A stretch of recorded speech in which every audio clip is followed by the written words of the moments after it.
लगता है कि राजस्थान के अंदर भाजपा अपने भीतर की स्थिति को ठीक करने में लगी हुई है। वहीं दूसरी ओर वसुंधरा राजे को लेकर लोग तरह तरह के कयास लगा रहे थे। वहीं दूसरी ओर कुछ लोगों का मानना था कि आला कमान के द्वारा वसुंधरा को क्यों नहीं कोई ऐसी ड्यूटी सौंपी जाती जिससे विधानसभा के अंदर राजस्थान में एक अच्छा बीजेपी के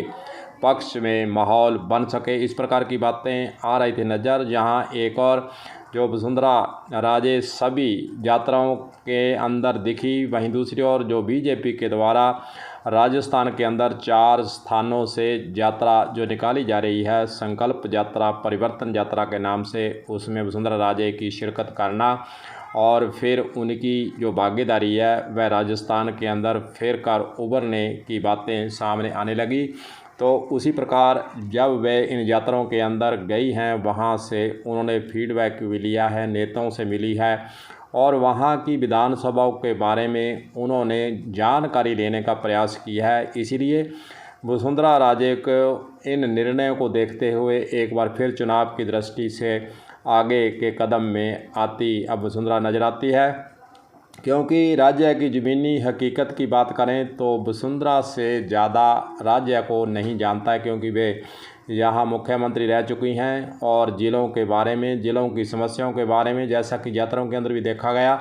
जहाँ भी यात्रा के अंदर वे गई वहाँ के जो स्थानीय मुद्दे थे उसको उठाने का उन्होंने प्रयास किया। उस ज़िले के अंदर क्या क्या समस्याएं हैं और आगे बीजेपी पार्टी की तरफ से हम सुधार के लिए क्या कर सकते हैं, इन बातों पर फोकस खास रूप से उनके द्वारा रखा गया। जैसे हनुमानगढ़ के अंदर भी उन्होंने स्थानीय जो मुद्दे थे उनको उजागर किया और बीजेपी के द्वारा जो इन मुद्दों को लेकर पहले काम किया था, उनके कार्यकाल में काम किया था, उसके बारे में उन्होंने जानकारी दी और आगे आने वाले समय में क्या सुधार ला सकते हैं इसके बारे में भी उन्होंने महत्वपूर्ण जानकारियाँ इन सभाओं के अंदर रखी हैं। वहीं दूसरी ओर परिवर्तन यात्राओं की सभाओं के अंदर उनकी उपस्थिति और उनके समर्थक और नेता और कार्यकर्ता पहले तो असमंजस की स्थिति में थे, लेकिन अब जो है लगता है कि राजस्थान के अंदर वसुंधरा राजे को आगे की कड़ी में, आगे की सीट के रूप में देखा जाए तो वसुंधरा राजे का जो पहले का प्रभाव था वह दोबारा फिर जुड़ने लगा है। वहीं दूसरी ओर कल आपको एक और बता दें कि भाजपा प्रदेश कार्यालय के अंदर वसुंधरा राजे को खास रूप से बुलाया गया था। वहाँ भाजपा के प्रभारी अरुण सिंह, चंद्रशेखर, अध्यक्ष CP जोशी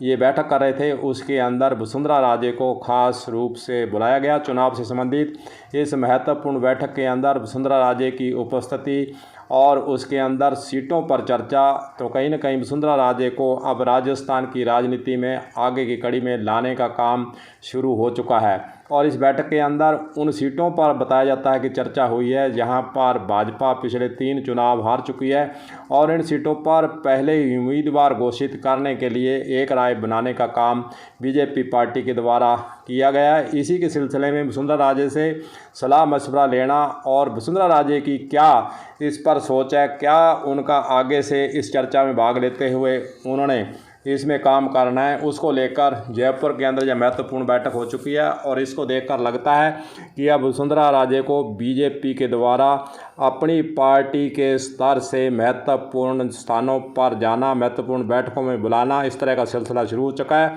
और राजस्थान के अंदर बीजेपी जो है पुराने समय के अंदर जो कमियां रही हैं उस पर चर्चा कर रही हैं और चुनाव कैसे जीतना है, कैसे लोगों को जोड़ना है और विधानसभा के टिकट किस प्रकार वितरण किए जाने, इसको लेकर वसुंधरा राजे से भी राय लेनी अब शुरू की जा चुकी है। आगे देखते हैं वसुंधरा राजे का कद कितना आगे और बढ़ता है और किस प्रकार टिकटों का वितरण कर बीजेपी जो है राजस्थान के अंदर सरकार बनाने के प्रयास करती है। कलम न्यूज़ के लिए गुरदेव सिंह सैनी की हनुमानगढ़ से रिपोर्ट।